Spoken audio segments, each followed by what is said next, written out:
If you operate drones for work, this is the kind of legal fight that can change how you plan flights overnight. A federal challenge has now been filed against a DHS-related drone restriction, NOTAM. And if you fly anywhere near public safety activity, critical infrastructure, or mobile federal operations, you need to understand what is actually changing and what is not. In this video, we are going to break down who Rob Levine is, what the NOTAM is said to restrict, why the lawsuit matters, and what commercial operators should be watching next. This is not about headlines. It is about compliance, airspace risk, and not getting caught making assumptions that cost money. Here is the core issue. According to the reporting, photojournalist Rob Levine has filed the first federal court challenge to NOTAM FDC 64375. That matters because this is not just another local restriction or a routine temporary flight notice. The challenge goes to a broader question. How far can DHS and the FAA go when they use blanket security-based restrictions to limit drone operations in an area? The NOTAM itself is reported to create restrictions around certain DHS-related activity.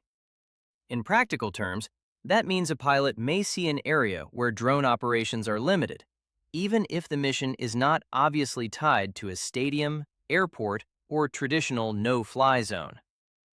The concern for operators is that these security-driven NOTAMs can be broad, fast-moving, and easy to misunderstand. That is the headline. Now here is what changed. What changed is not that all drone operations suddenly became illegal across the board. What changed is that someone has now taken this specific restriction into federal court and is asking the court to review whether the government overreached. That is a big deal, because the first challenge often sets the tone for how similar restrictions get treated later. Rob Levine's position, based on the reporting, is essentially that the restriction raises serious legal questions about authority, scope, and process. The legal challenge likely leans on administrative law arguments, meaning the question is not just whether the government wanted to restrict airspace, but whether it followed the law properly when it did so. That could include questions about justification, clarity, and whether the restriction is broader than necessary. Now, what did not change? The NOTAM is still something operators must treat seriously unless and until it is changed or struck down. A lawsuit does not equal a free pass. It does not suspend compliance. It does not mean you can reinterpret the airspace on your own. If the NOTAM is active for the area and time you are operating, you still need to plan as if it applies. That part is simple. No guessing, no improvising. And that is where a lot of operators get in trouble. The practical problem is that many people hear lawsuit and assume the restriction is fake, outdated, or unenforceable. That is not a safe assumption. Federal airspace restrictions can still be enforced while they are being challenged.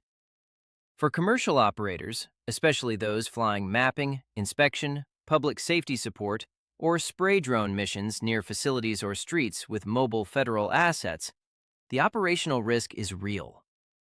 Even a short mission can become a compliance problem if the airspace is misunderstood. Why does this matter beyond the legal headlines? Because blanket security NOTAMs can affect more than the obvious operators.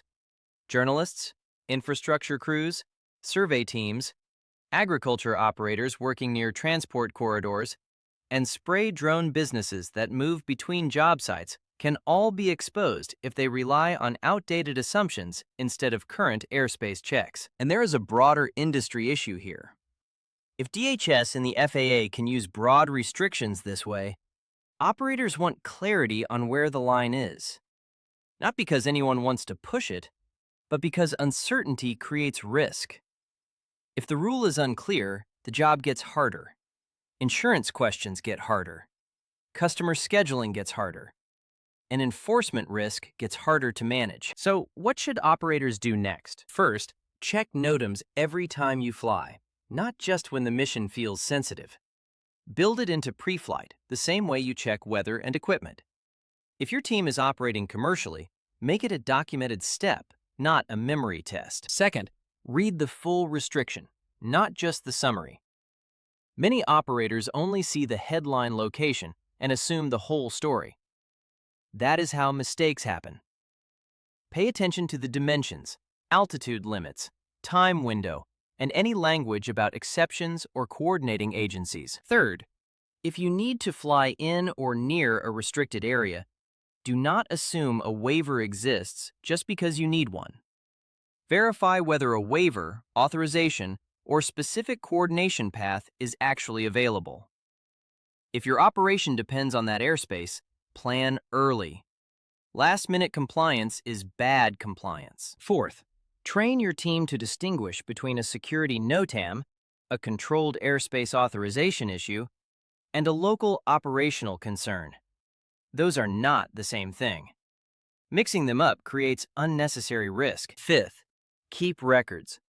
Save the NOTAM, your pre-flight review, and any communications tied to the mission. If someone ever asks why you flew, you want a clean answer supported by documentation. Now, on the government side, the likely defenses are not hard to predict. The FAA and DHS will probably argue national security, operational necessity, and the need for flexible tools to respond to evolving threats. They may also argue that the restriction is lawful, temporary, and tied to specific security concerns rather than a general attack on drone activity. That is the legal tension here. Security versus scope. Authority versus process. Fast action versus clear limits. One more thing. There is already misinformation floating around on cases like this. Some people will say the NOTAM proves the government can ban drones anywhere at any time. Others will say the lawsuit means the restriction is already dead. Both takes are too simple. The real answer is more operational and more legal than that. The case may shape future policy, but right now the only safe position is to fly the airspace you actually have, not the airspace you wish you had. So the takeaway is straightforward. This lawsuit matters because it challenges how far blanket security NOTAMs can reach, but it does not remove the operator's responsibility to check and comply today. If you fly commercially, especially in sensitive or mobile environments, keep your pre-flight process tight and your documentation tighter. If you want more practical breakdowns like this on drone industry moves, FAA rules, and FCC issues, subscribe for more drone industry, FAA, and FCC breakdowns. And if you want to stay current, keep watching more videos on the channel.